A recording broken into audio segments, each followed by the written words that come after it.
Hello guys, welcome back to my channel. Guys, this is my first video of psychology subject.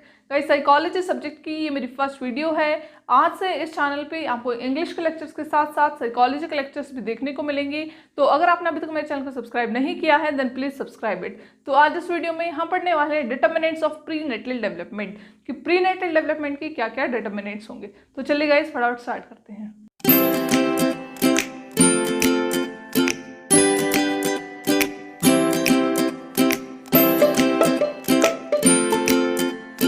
Guys this is my first video of psychology subject. ये मेरी psychology subject की first video है। आज से इस channel पे English के lectures के साथ साथ आपको साइकोलॉजी के लेक्चर्स भी देखने को मिलेंगे। तो अगर आपने अभी तक मेरे चैनल को सब्सक्राइब नहीं किया है देन प्लीज सब्सक्राइब इट। तो चलिए स्टार्ट करते हैं। तो गाइस अपना आज का टॉपिक है डिटर्मिनेंट्स ऑफ प्रीनेटल डेवलपमेंट कि प्रीनेटल डेवलपमेंट की क्या क्या डिटर्मिनेंट्स होंगे, क्या क्या निर्धारित तत्व होंगे। ठीक है गाइस। तो गाइस डिटर्मिनेंट्स पढ़ने से पहले हमें पता होना चाहिए कि ये प्रीनेटल डेवलपमेंट है क्या, कि प्रीनेटल स्टेज कौन सी होती है, किस स्टेज को हम कहेंगे कि प्रीनेटल स्टेज है। जैसा कि गाइस आपको नाम से ही पता चल रहा है, प्री का मतलब क्या है गाइस। देखिए दो वर्ड्स हमने सुने हैं, प्री और पोस्ट। जैसे कहते हैं ना कि वो हमारा जो इवेंट था वो पोस्टपोन हो गया। तो पोस्टपोन क्या है कि उस डेट से पोस्ट हो गया, उस डेट के बाद हो गया। जैसे 10 को होना था तो 12 को हो गया, 10 के बाद। और प्री 10 से अगर 8 को हो गया तो मतलब पहले हो गया। समझ गए ना। तो वही है प्री नेटल डेवलपमेंट, नेटल से पहले प्री नेटल। ठीक है। तो उस समय प्री नेटल स्टेज के दौरान जो डेवलपमेंट होते हैं that is prenatal development. अब बात आती है कि प्री नेटल स्टेज क्या है।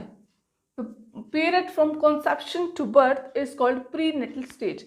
कॉन्सेप्शन से लेकर बर्थ तक के समय को हम कहते हैं prenatal stage. It means कि कौन सा टाइम होता है, prenatal period is a period of time before birth. हमारे जन्म से पहले के समय को हम कहते हैं प्रीनेटल पीरियड। मीन्स जब बच्चा अपनी माँ के पेट में होता है, माँ के गर्भ में होता है, तो उस समय को कहते हैं प्रीनेटल स्टेज, प्रीनेटल पीरियड। तो उस दौरान बच्चे की जो डेवलपमेंट होती है दैट इज प्रीनेटल डेवलपमेंट। ठीक है गाइज। तो आज इस वीडियो में हमें पढ़ने थे अपने determinants of prenatal development. Determinants करने से पहले मैं आपको थोड़ा सा पेपर प्रेजेंटेशन के बारे में बता दूं, बिकॉज बहुत से स्टूडेंट्स को नॉलेज तो होती है लेकिन उनको अपना पेपर प्रेजेंट करना नहीं आता।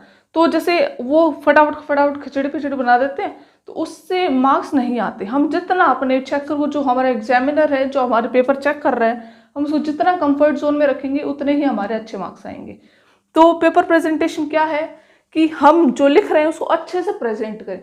फॉर एग्जाम्पल यही अगर आ गया क्वेश्चन, हमारे साइकोलॉजी में कैसे आते हैं, अपने ग्रेजुएशन की बात कर रही हूँ तो क्या आता है 60 मार्क्स का पेपर आता है। उसमें 12 मार्क्स के 4 क्वेश्चन होते हैं और एक क्वेश्चन आता है जिसमें 2 नंबर के आते हैं 6 क्वेश्चन।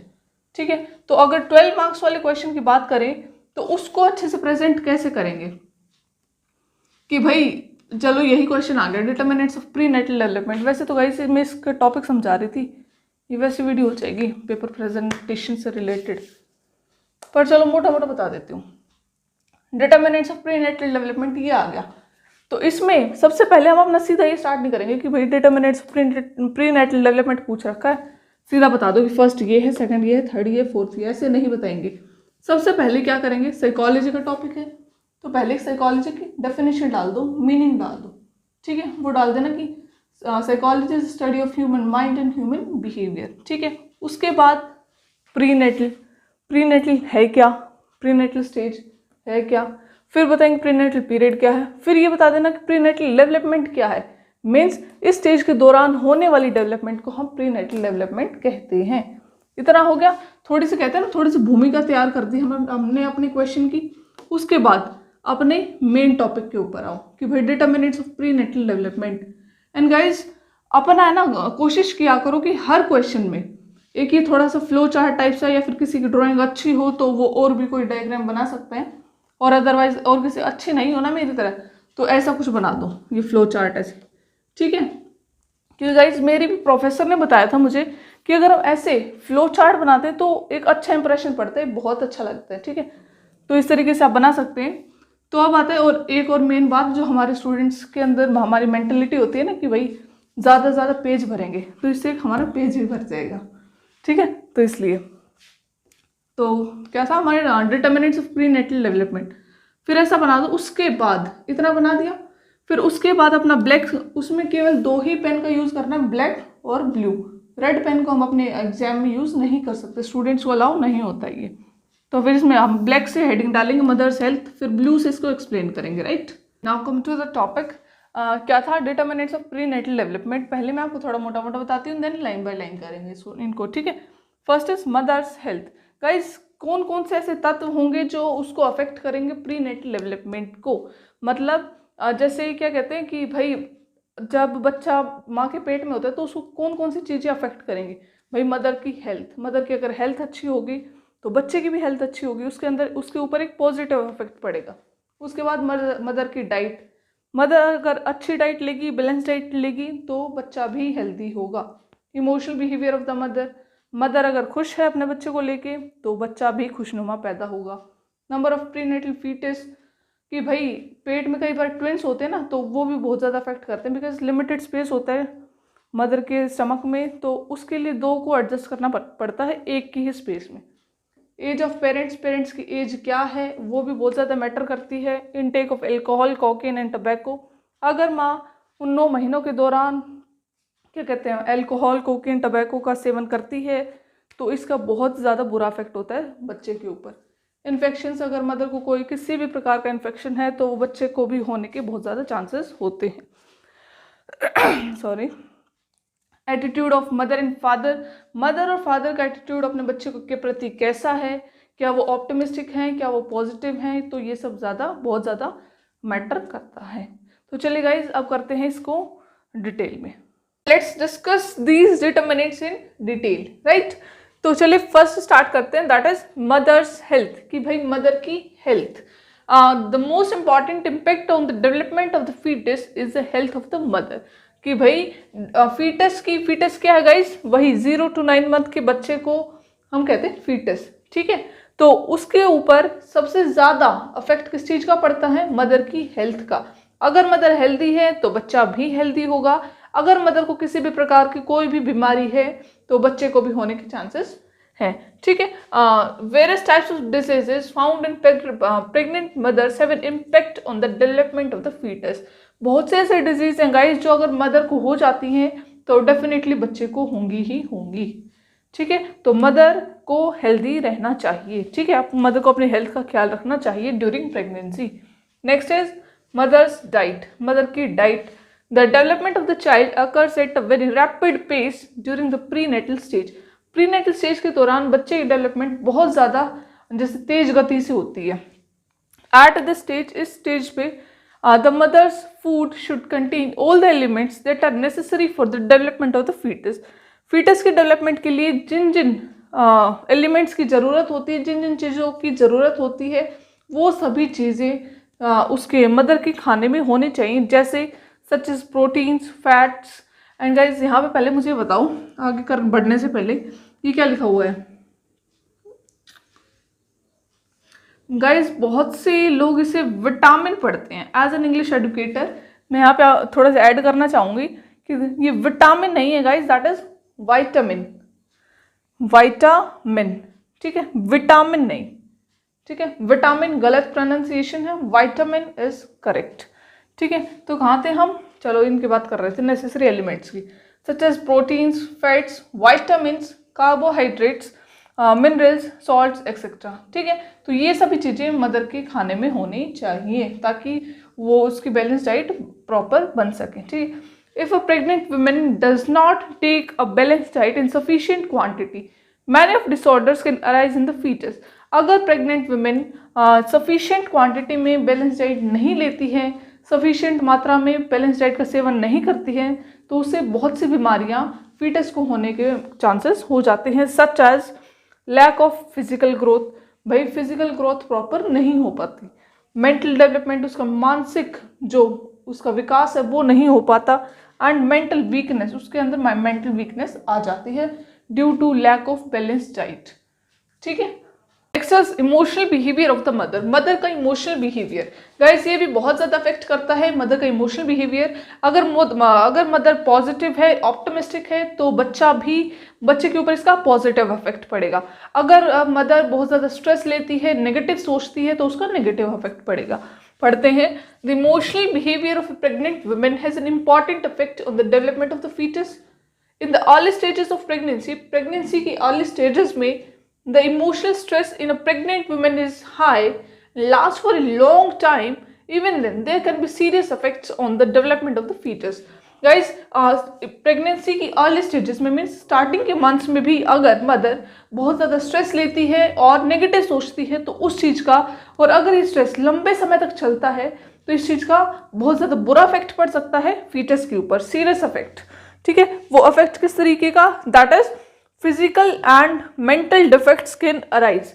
बच्चे के अंदर, फीटस के अंदर फिजिकल और मेंटल इफेक्ट्स पैदा हो सकते हैं। ठीक है, it has been seen that, ऐसा देखा गया है कि if a pregnant women is more anxious during the prenatal stage then the children born of such women are relatively less intelligent. मतलब ऐसा देखा गया है कि जो प्रेग्नेंट वुमेन होती है अगर वो ज़्यादा चिंता लेती है, ज़्यादा एंक्शियस होती है, तो उनके बच्चे रिलेटिवली लेस इंटेलिजेंट होते हैं। Excess number of prenatal foetus, कि भाई प्रीनेटल फीटस मतलब मदर के वॉम्ब में कितने बच्चे हैं, सिंगल चाइल्ड है या फिर ट्विंस है, ये भी बहुत ज़्यादा मैटर करता है। बिकॉज गाइस सिंगल चाइल्ड होगा तो उसको उस मदर के वॉम्ब में, मदर के गर्भ में मूवमेंट करने में प्रॉपर जैसे स्पेस मिलेगा। अगर ट्विंस होंगे तो उसी लिमिटेड स्पेस में दो को एडजस्ट करना पड़ेगा, जो कि केवल एक ही जगह होती है उसमें दो को रहना पड़ेगा। ठीक है, पढ़ते हैं। There is only limited and fix space for the child, limited और फिक्स स्पेस होते हैं बच्चे के लिए। Therefore, when the number of fetuses is more than one, it also affects the unborn babies because they get very little space in the mother's womb to move around. भाई वही की movement करने में काफ़ी प्रॉब्लम्स होंगी। ठीक है, कि बिकॉज लिमिटेड स्पेस होता है, अगर एक से ज़्यादा बच्चे हैं तो उनको थोड़ा एडजस्ट करना पड़ेगा। Next is age of parents, parents की एज भी बहुत ज़्यादा मैटर करती है। देयर इज अ बिलीफ, ऐसा माना जाता है दैट की the children of older parents are more intelligent, but this assumption is not very correct. Guys, ऐसा माना जाता है कि भाई जो older parents के जो बच्चे होते हैं वो ज़्यादा इंटेलिजेंट होते हैं, ऐसा नहीं होता guys, this is not very correct, ये बिल्कुल ठीक नहीं है। बिकॉज गाइज ये केवल एक मान्यता ही है। ठीक है, according to Hurlock the age of women is 21। Hurlock के अकॉर्डिंग women की age 21, the reproductive organs are not fully mature before this age। 21 से पहले, 21 ईयर्स की एज से पहले जो मदर होती है, सॉरी वुमेन होती है, उसके जो रिप्रोडक्टिव ऑर्गन्स होते हैं वो फुल्ली मेच्योर नहीं होते। The age of women should not be more than 28 years, 28 years से ज़्यादा भी नहीं होनी चाहिए मदर की एज। ठीक है, after this age there can be many irregularities in the physical development of the foetus. Guys इसके बाद 28 ईयर्स के बाद बहुत ज़्यादा इरेगुलरिटीज आ जाती हैं फिजिकल एंड मेंटल डेवलपमेंट की में फीटस की। ठीक है, next is intake of alcohol, cocaine and tobacco. Guys अगर pregnant women, not only pregnant women, अगर कोई भी एल्कोहल, टबैको इन चीज़ों का अगर सेवन करता है तो उसका डेफिनेटली बुरा ही इफेक्ट पड़ता है उसकी हेल्थ पे। तो वही प्रेग्नेंट वुमेन के ऊपर भी वही बात है कि if pregnant women uses alcohol, tobacco continuously, अगर वो लगातार उसी चीज़ का सेवन करती है, then it also has a profound effect on foetus. तो उसका मतलब इफेक्ट किसके ऊपर भी पड़ेगा, फीटस के ऊपर भी पड़ेगा ही पड़ेगा। मतलब इफेक्ट कैसा होगा, बुरा इफेक्ट होगा। ठीक है, the unborn baby has restlessness, unborn baby को रेस्टलेसनेस फील होगी and the heart beat becomes irregular, और जो हार्ट बीट है बेबी की, फीटस की, वो इरेगुलर हो जाएगी। ठीक है, tobacco use is also harmful, tobacco का यूज भी हानिकारक है। In the last 6 months of pregnancy, pregnancy की आखिरी 6 महीनों में if the pregnant women uses tobacco more, अगर प्रेग्नेंट वुमेन ज़्यादा टबैको का सेवन करती है, so the heart beat of the foetus increases, तो फीटस की जो हार्ट बीट होती है वो बढ़ जाती है। इन सच वुमेन, ऐसी वुमेन में the child is born before the foetus matures.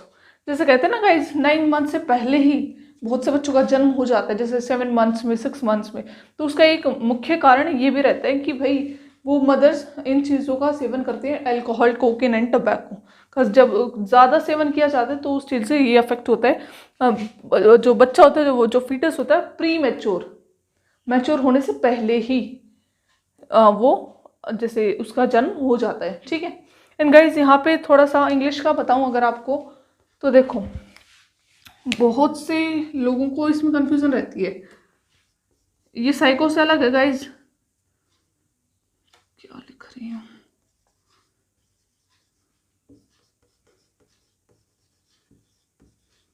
देखो WOMAN ये है सिंगुलर जब एक महिला की बात करें, ठीक है। WOMEN दैट इज प्लूरल, ठीक है, जब एक से ज्यादा महिलाओं की बात की जाए, ठीक है।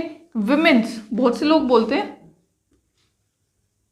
विमेन्स, ये कुछ भी नहीं होता गाइस, विमेन्स नाम का कोई शब्द है ही नहीं। Woman womens no, woman woman women, ठीक है, वुमन विमेन। ऑलराइट, तो चलिए आप वापस साइको पे आ जाओ। ये हो गया ना intake of alcohol, cocaine and tobacco. अगर इस चीज़ का ज़्यादा सेवन किया जाता है तो इसका बुरा इफेक्ट होता है बच्चा मदर के ऊपर भी और फीटस के ऊपर भी, ठीक है। Last is infections. Guys infection का भी वही है कि अगर मदर को कोई भी किसी भी प्रकार का इन्फेक्शन होगा तो वही सेम इन्फेक्शन बच्चे को भी होने के चांसेस हैं, वो बच्चे को भी इफेक्ट करेगा ही करेगा। पढ़ते हैं the foetus receives nutrition from the mother through placenta. जो फीटस है वो न्यूट्रिशन किसके द्वारा प्राप्त करता है? मदर से, प्लेसेंटा के थ्रू, ठीक है। थ्रू दिस स्ट्रक्चर, इस स्ट्रक्चर के द्वारा हिज और her blood comes in contact with the mother's blood. इस स्ट्रक्चर के द्वारा फीटस का, बच्चे का जो ब्लड है वो मदर के ब्लड के कॉन्टेक्ट में आता है, due to which disease causing organisms in the blood, mother's blood can also enter in the foetus. जैसे मदर के ब्लड में जो डिजीज कॉजिंग ऑर्गेनिजम्स हैं, डिजीज पैदा करने वाले ऑर्गेनिजम्स, तो अगर मदर के ब्लड के अंदर, तो जब मदर का ब्लड बच्चे के कांटेक्ट में आएगा तो वो उसके अंदर भी चले जाएंगे, तो उससे मदर का इन्फेक्शन बच्चे के अंदर भी ट्रांसफर हो जाएगा। ऑलराइट, तो गाइज ये थे अपने determinants of prenatal development. So guys that is all about this video and if you have any doubt then feel free to ask me in the comment section. और अगर आपको video पसंद आई हो then please hit the like button and don't forget to subscribe to my channel. मेरे channel को subscribe कीजिए और बेल आइकन को प्रेस करना ना भूलें। Thank you so much for watching.